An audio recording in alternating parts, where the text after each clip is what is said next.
Bonjour, voici une capsule pour vous aider à mieux comprendre l'addition ou la soustraction d'expressions rationnelles. Je voulais faire une soustraction avec vous pour revoir les étapes par lesquelles on passe.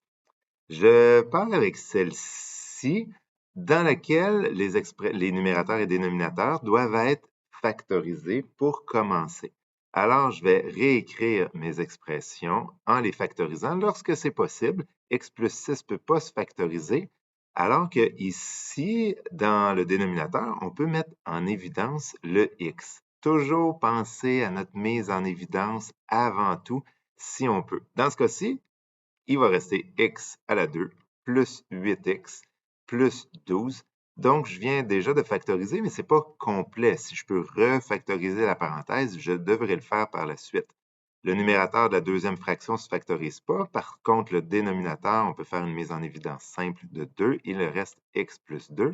Et là, il va me rester ma parenthèse à factoriser. Comme c'est un somme-produit, ce n'est pas un trinôme carré parfait, donc je vais devoir aller faire somme-produit à l'extérieur. Mais ici, je vois que mon coefficient, c'est 1. Donc, je pourrais utiliser un raccourci. Donc, si je veux aller plus vite, je peux chercher mes deux nombres, dont la somme est 8 et le produit sera 1 fois 12, donc 12.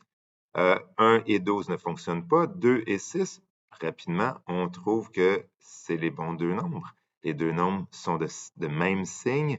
Donc, le 8 est vraiment une addition entre les deux. Plus 2 plus 6, ça donne bien 8. Toutes les conditions sont respectées. Et comme j'ai un coefficient qui est 1, sous-entendu devant mon premier terme, mon x2, je peux passer par le raccourci et dire ma factorisation. Je vais avoir au dénominateur le x qui va demeurer là, lui, il ne peut pas changer, mais ma parenthèse va devenir deux nouvelles parenthèses puisque j'ai refactorisé mon trinôme. Et dans les petites parenthèses va se retrouver x plus 2 et x plus 6, les deux nombres que j'ai trouvés par somme produit. C'est le petit raccourci qui permet de passer directement à notre réponse sans utiliser la mise en évidence double au complet. Au numérateur, je vais garder le x plus 6, mais je préfère le voir comme un facteur qui pourra peut-être aller simplifier d'autres facteurs éventuellement. Même principe pour la deuxième fraction. Et ici, si je pouvais refactoriser, je le ferais, mais là, ici, il n'y a rien qui peut se refactoriser. J'aurais pu, par contre, simplifier dès maintenant. Et là, je voulais passer en revue les étapes. La première étant, on factorise. J'ai fini ma factorisation. Ensuite, on va poser nos restrictions. Donc, dans ce cas-ci, les restrictions sont sur les dénominateurs et je vais les nommer ici à côté mes restrictions. J'aurai que x ne peut pas valoir 0, donc une première restriction. X doit être différent de 0. X doit être différent de moins 2, donc deuxième restriction.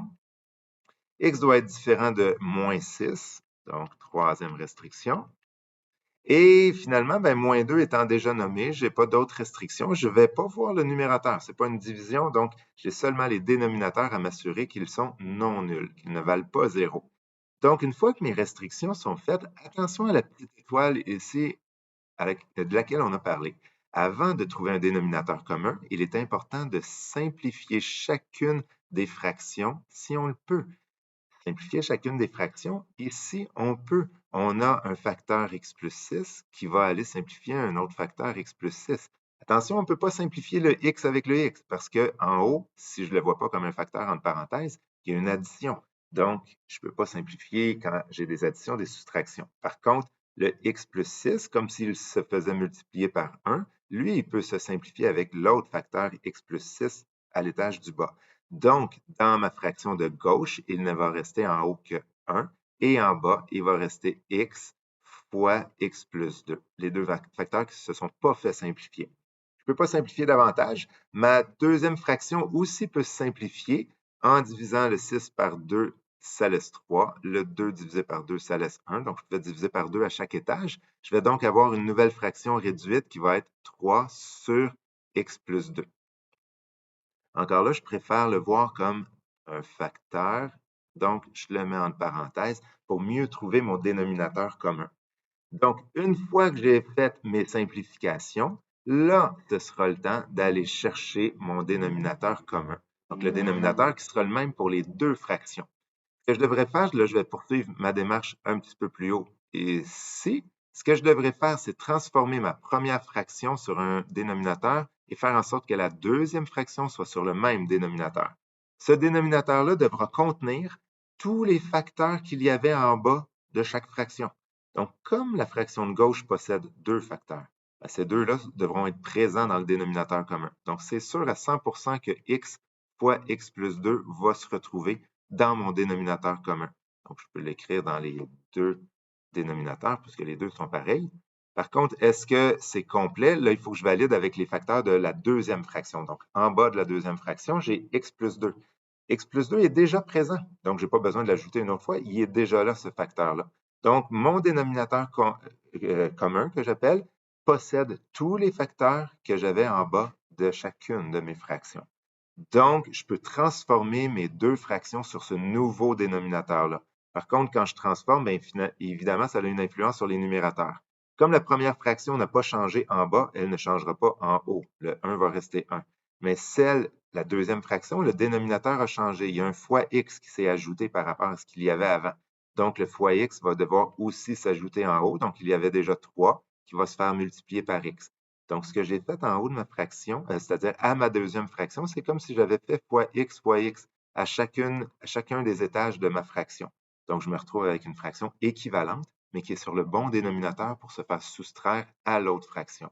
Une fois que mon dénominateur est le même, là, je peux considérer comme si j'avais une seule fraction qui est sur ce dénominateur-là, donc sur x fois x plus 2. C'est mon dénominateur commun. Et là, je soustrais mes deux fractions. Donc, j'exécute mes calculs en haut et je soustrais mes deux numérateurs. Donc, j'avais 1, duquel je vais soustraire 3x. J'ai terminé. Là, je vais aller voir la dernière étape qui est mentionnée ici. Si possible, on refactorise le numérateur.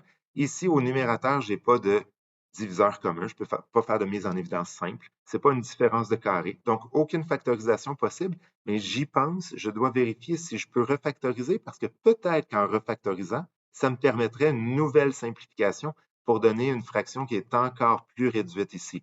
Mais dans ce cas-ci, comme ça ne se refactorise pas, j'ai déjà la fraction la plus réduite. Je ne peux pas simplifier le x avec le x. J'ai des soustractions en haut, donc je ne peux faire aucune simplification.